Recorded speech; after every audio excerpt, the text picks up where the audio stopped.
Hello students, मजबूरी lesson का last page number 112 पढ़ाया जाएगा। So all of you see here.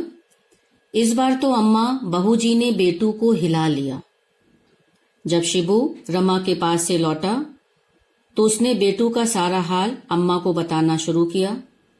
उसने अम्मा से कहा कि अब बेटू अपनी माँ रमा से हिल मिल गया है, अब उसका मन वहां पर लग गया है, क्योंकि वहां बहू जी के मकान में बहुत सारे बच्चे हैं, उन सबसे उसकी मित्रता हो गई है।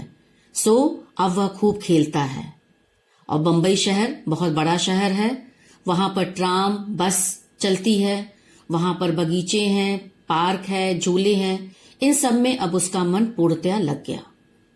जब शिबू ये सारी बातें अम्मा को बता रहा था तो अम्मा अपनी शून्य पथराई आंखों से, मीन्स निष्क्रिय आंखों से उसे ऐसे देख रही थी कि मानो कुछ समझ ही नहीं रही हो।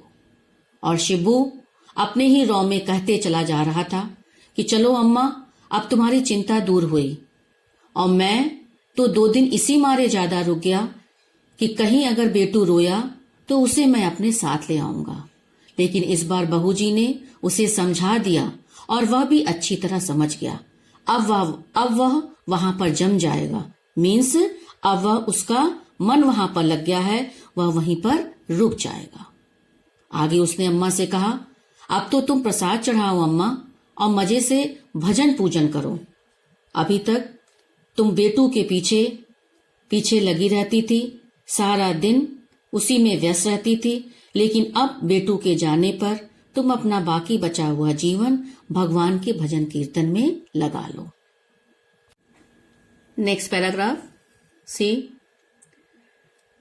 जब शिबू अम्मा को बेटू का सारा हाल बता रहा था तो उसका हाल सुनते सुनते अम्मा चेतना शून्य हो गई थी कि अचानक उसकी चेतना लौट आई।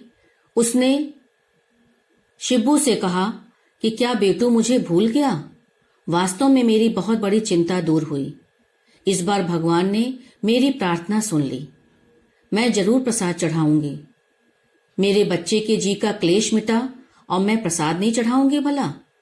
मीन्स मेरा बेटू मुझसे जब दूर गया तो वह बुखार से पीड़ित हो जाता था, उसका मन नहीं लगता था, लेकिन अब उसका मन लग गया, उसके मन का कष्ट अब दूर हो गया। इसलिए मैं प्रसाद अवश्य चढ़ाऊंगी। कहने को तो अम्मा ने बेटू से प्रसाद चढ़ाने के लिए कह तो दिया, लेकिन उसके भीतर क्या चल रहा था यह वही जानती थी। फिर रोते हुए गीली आंखों से और कांपते हाथों से उन्होंने जेब से 1.25 रुपया निकालकर शिब्बू को देते हुए कहा कि जा पेड़े लेते आ, अब प्रसाद चढ़ाकर मैं सबको बांट दूंगी। आगे, कौन नर्मदा, सुना नर्मदा, बेटू मुझे भूल गया, बस भूल ही गया। तब तक नर्मदा आ गई और नर्मदा से अम्मा अपनी अंतर वेदना को छुपाते हुए उससे बताया कि तू सुनती है, मेरा बेटू मुझे भूल गया। और उन्होंने भर भर आती आंखें आंचल से पोंछी और हंस पड़ी। आंसुओं से भरे नीर को अपने आंखों से पोंछकर, अर्थात अपने दर्द को छुपाते हुए अम्मा हंस पड़ी।